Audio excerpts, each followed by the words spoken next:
ಬಹು ನಿರೀಕ್ಷಿತ 2025ರ IPL mega ಹರಾಜು ಮುಗಿದಿದೆ. ಮುಂದಿನ ಸೀಸನ್ ಶುರುವಾಗಲು 1.5 ತಿಂಗಳು ಬಾಕಿ ಇದ್ದು ಬಹುತೇಕ ತಂಡಗಳು ಹೊಸ ನಾಯಕನೊಂದಿಗೆ ಕಣಕ್ಕಿಳಿಯಲಿವೆ. ಆರ್ಸಿಬಿ ಕೂಡ ಹೊಸ ಕ್ಯಾಪ್ಟನ್ ಜೊತೆ ಕಣಕ್ಕಿಳಿಯೋ ಸಾಧ್ಯತೆ ಇದ್ದು ಕೊಹ್ಲಿ ಮತ್ತೆ ನಾಯಕನಾಗೋ ಚಾನ್ಸ್ ಇದೆ. ಈ ಬಗ್ಗೆ ಆರ್ಸಿಬಿ ಮುಖ್ಯ ಕೋಚ್ ಆಂಡಿ ಫ್ಲವರ್ ಮಾತಾಡಿದ್ದಾರೆ. ನಮ್ಮ ನಿರ್ಧಾರ ಮುಂದಿನ 3 ವರ್ಷಗಳು ಹೇಗೆ ಇರುತ್ತದೆ ಅನ್ನೋದರ ಮೇಲೆ ಅವಲಂಬಿಸಿರುತ್ತದೆ.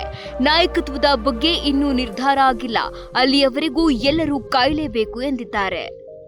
ಭವಿಷ್ಯವನ್ನ ಗಮನದಲ್ಲಿಟ್ಟುಕೊಂಡು ಯುವ ಆಟಗಾರನಿಗೆ ನಾಯಕತ್ವ ನೀಡಬೇಕು ಎನ್ನುವ ತೀರ್ಮಾನಕ್ಕೆ ಬಂದಿದ್ದೇವೆ. ಕೊಹ್ಲಿ ಕ್ಯಾಪ್ಟನ್ ಆದ್ರೆ ಮುಂದಿನ 3-4 ವರ್ಷಗಳವರೆಗೆ ತಂಡ ಮುನ್ನಡೆಸಬಹುದು. ಕೊಹ್ಲಿ ಅಂತಾರಾಷ್ಟ್ರೀಯ ಟಿ20ಯಿಂದ ನಿವೃತ್ತಿಯಾಗಿದ್ದು ಈಗ ಆರಾಮಾಗಿದ್ದಾರೆ.